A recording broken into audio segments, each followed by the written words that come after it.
అమావాస్యలోపు ఇల్లు మారండి. 6 నెలల పాటు ఈ ఇంటి ఛాయలకు రాకండి. యమగండాన్ని తప్పించుకోండి.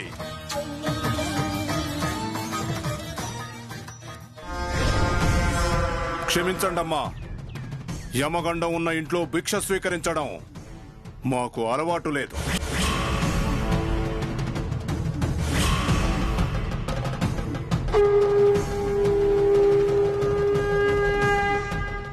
హర హర మహాదేవ శంభో శంకర.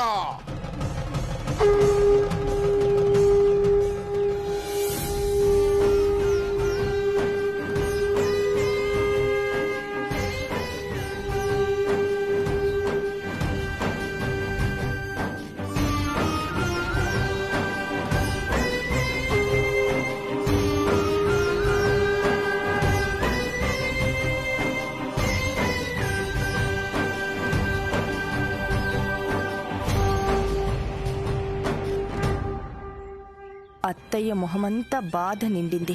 అంటే సీన్ పండింది.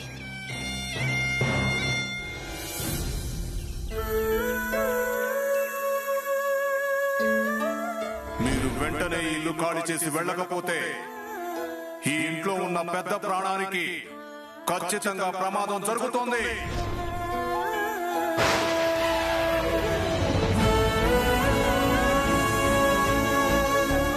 స్వామీజీ చెప్పినట్టు ఈ ఇల్లు ఖాళీ చేసి వెళ్ళక తప్పదంటారా? గృహబలం గ్రహబలం బలహీన పడ్డం వల్లే ఇంట్లో ఇన్ని అనర్థాలు జరుగుతున్నాయంటారా? నాకు అదే అనిపిస్తుంది ఐశ్వర్య. మామయ్య గారేమో అలా మంచాన పడ్డారు, అఖిల్ వాళ్ళు ఇంట్లో నుంచి వెళ్లిపోయారు. అత్తయ్య గారి ఆరోగ్యం పాడయ్యి హాస్పిటల్లో చేరాల్సిన పరిస్థితి వచ్చింది. ఇవన్నీ జరగడానికి అదే కారణమేమో అనిపిస్తుంది. మీరేమంటారు అత్తయ్య? అత్తయ్య గారు మాత్రం ఏమంటారు? ఎన్ని అనర్థాలు జరిగాక ఈ ఇంట్లో ఉండాలని అంటారా ఏంటి? మావయ్య గారి కన్నా మనకి ఇల్లు ముఖ్యం కాదు కదా. ఇల్లు మారదామనే అంటుంది అత్తయ్య. అంతేనా అత్తయ్య? అంతకంటే ఇంకేం చేయగలమమ్మా. ఇప్పటికిప్పుడు మనకి ఇల్లు ఎక్కడ దొరుకుతుందమ్మా?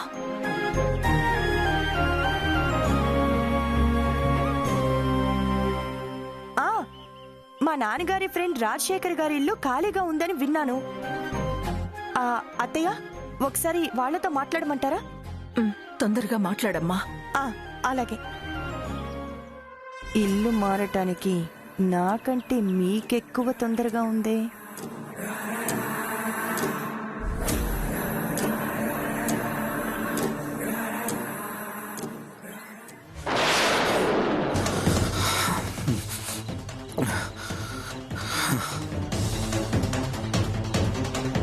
ఏమైంది అఖిల్ బాబు? క్షమ, అమ్మ వాళ్ళు ఉంటున్న ఇల్లు వేలం పాటులో పోగొట్టుకుని ఇల్లు వదిలి వెళ్ళిపోయారంట. ఎక్కడికి వెళ్లారో తెలియడం లేదు. విచిత్రమైన కల వచ్చింది. అలా ఏం జరగదులే అఖిల్ బాబు. వాళ్ళ ఇంటిని వదిలి ఎక్కడికి వెళ్తారు? మీరు నిశ్చింతగా ఉండండి. లేదు క్షమ, ఎప్పుడు ఇలాంటి కల రాలేదు. ఇల్లు మొత్తం డిస్మాంటిల్ చేస్తున్నట్టు కలొచ్చింది. ఒక పని చేయండి అఖిల్ బాబు, రేపు ఉదయమే ఆ ఇంటికి వెళ్ళి దూరంగా ఉండి వాళ్ళని చూసుకొని రండి. ఇక పడుకోండి.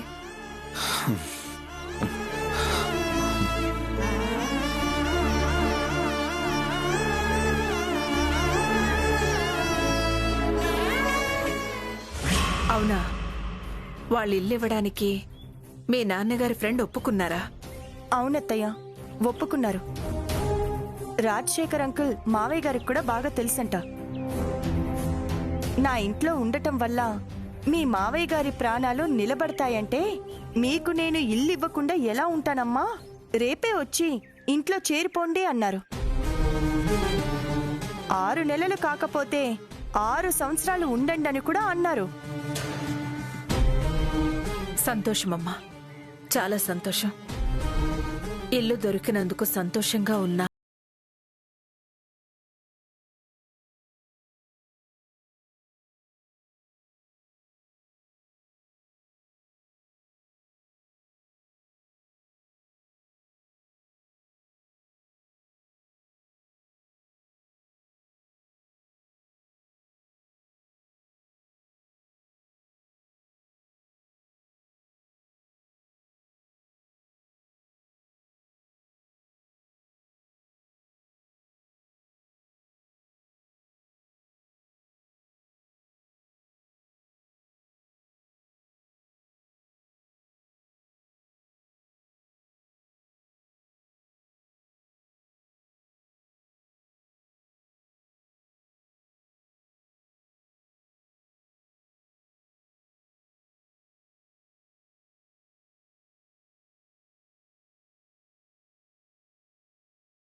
చేసే బాధే చుట్టుముట్టిందే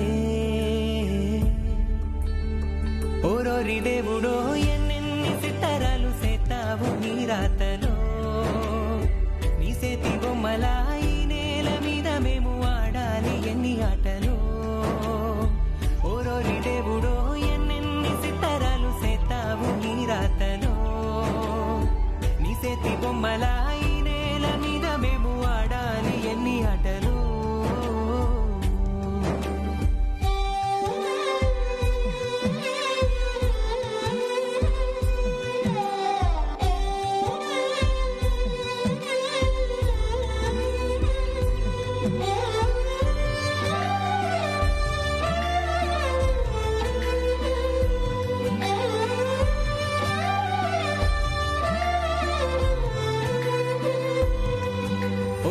దేవుడో ఎన్నెన్ని సితారాలు సేతావు నీ రాతలో నీ సేతి బొమ్మలా ఈ నేల మీద మేము ఆడాలి ఎన్ని ఆటలు ఓరోరి దేవుడో ఎన్నెన్ని సితారాలు సేతావు నీ రాతలో నీ సేతి బొమ్మలా ఈ నేల మీద మేము ఆడాలి ఎన్ని ఆటలు.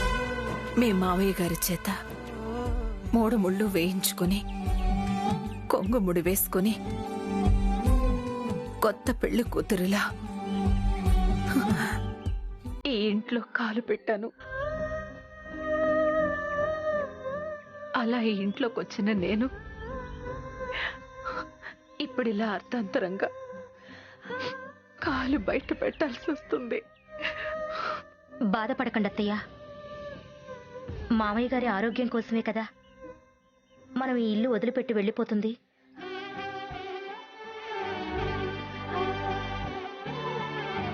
మావయ్య గారి ఆరోగ్యం, మావయ్య గారి ప్రాణం కంటే ఈ ఇల్లు మనకి ముఖ్యం కాదు కదా అత్తయ్య.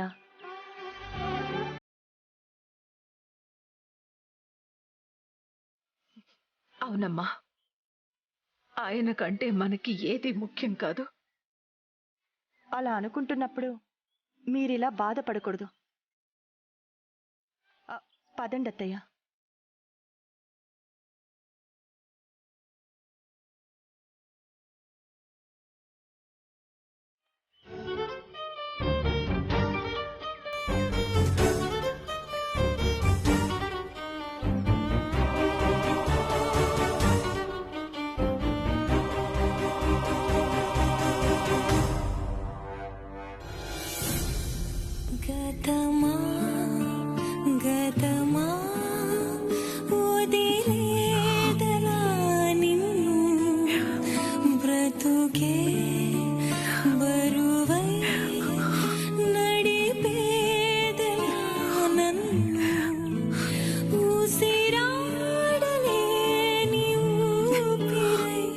పదండి అత్తయ్య.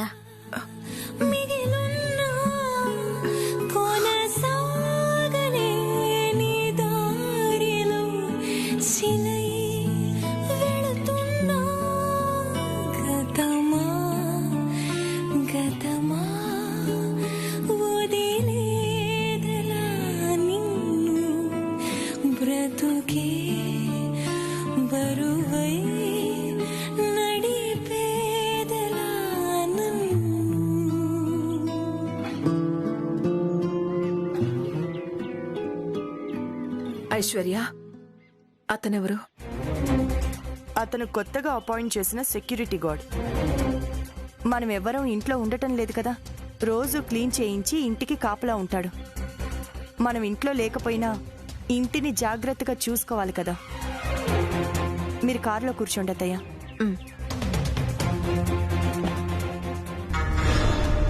చెప్పింది గుర్తుంది కదా, ఇక్కడికి ఎవరొచ్చి మా అడ్రస్ అడిగినా కూడా తెలియదని చెప్పాలి. అలాగే మేడం. వాళ్ళ వివరాలు మాత్రం నాకు వెంటనే ఫోన్ చేసి చెప్పు. అలాగే మేడం. ఇల్లు జాగ్రత్త. Okay madam.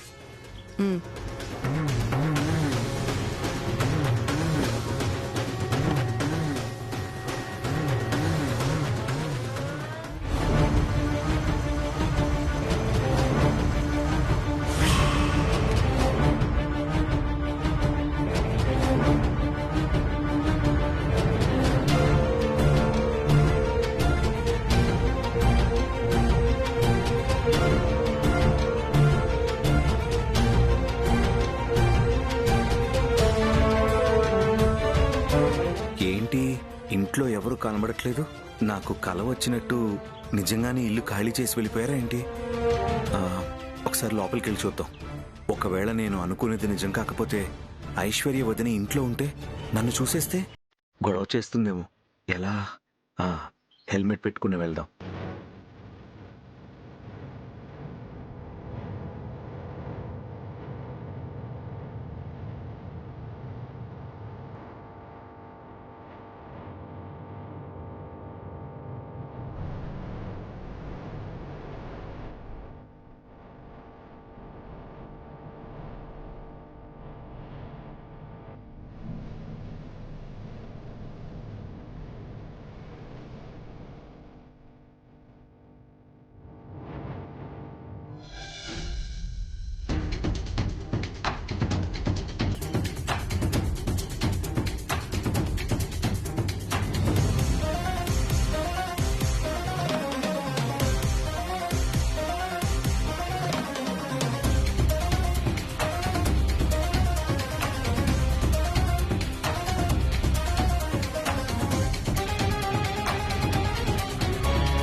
కొనేదు, ఈ ఇంట్లో వాళ్ళు ఎవరు లేరా?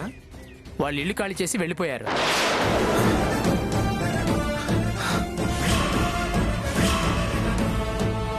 ఖాళీ చేసి వెళ్ళిపోయారా? ఎందుకు? తెలీదండి. ఎక్కడికి వెళ్ళారు?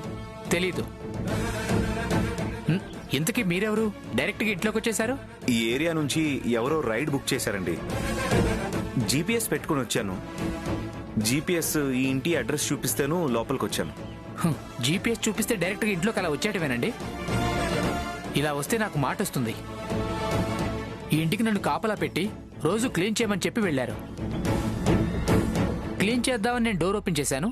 ఈలోపు మీరు లోపలికి వచ్చేసారు. ఈ విషయం మా ఓనర్కి తెలిస్తే నన్ను ఉద్యోగుల నుంచి పీకేస్తారు. Sorry, I'm extremely sorry. సారీలు ఎందుకులేండి, ముందు మీరు బయటికి వెళ్ళండి.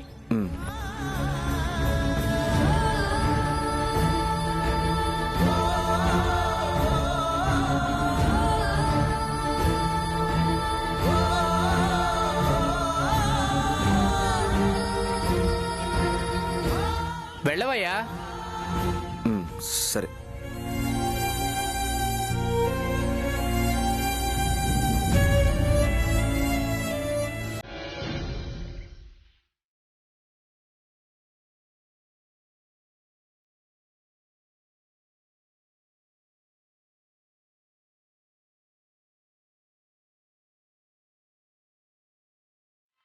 వాళ్ళు ఇల్లు ఖాళీ చేసి వెళ్ళిపోయారు.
అఖిల్ బాబు, అత్తయ్య గారు వాళ్ళు ఉన్నారా? మీకు వచ్చిన కళ నిజం కాదు కదా?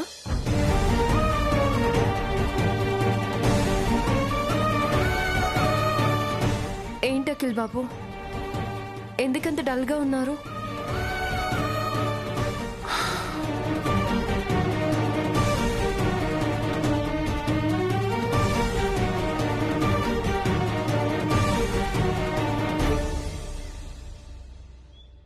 కల నిజమైంది శ్యామ.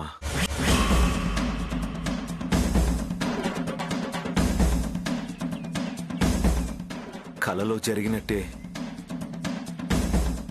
మమ్మీ వాళ్ళు ఇల్లు ఖాళీ చేసి వెళ్ళిపోయారు. ఇల్లు ఖాళీ చేసి వెళ్ళిపోయారా? అవును శ్యామ. ఎందుకు ఖాళీ చేశారంట? తెలీదు. ఎక్కడికి వెళ్ళారంట? తెలీదు. ఎక్కడికి వెళ్ళారో తెలీదు. ఎందుకు ఖాళీ చేశారో తెలీదు. ఏమీ తెలీదు. అత్తయ్య గారు వాళ్ళ ఇల్లు ఖాళీ చేసి వెళ్ళిపోయారంటే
వేసుకొని ఆ ఇంటికి వెళ్ళాం కదా.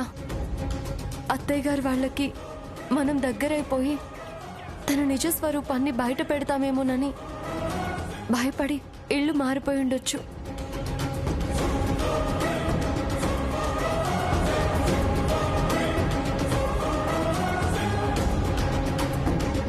అంతే అయి ఉంటుంది శ్యామ. ఖచ్చితంగా అంతే అయి ఉంటుంది.